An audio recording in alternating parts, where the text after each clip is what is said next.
Així com surten de la mà, ja tenen un restaurant que les espera. Els restauradors no es volen quedar sense l'ingredient d'estrella de l'estiu i omplen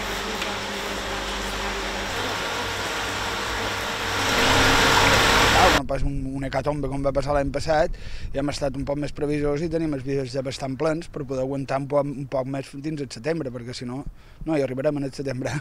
La demanda de calderetes i altres plats de llagosta s'ha disparat el darrer mes i supera ja les xifres prèvies a la pandèmia. En teoria han d'anar més, perquè ara hi ha més gent i més nacional que és el que el consumeix.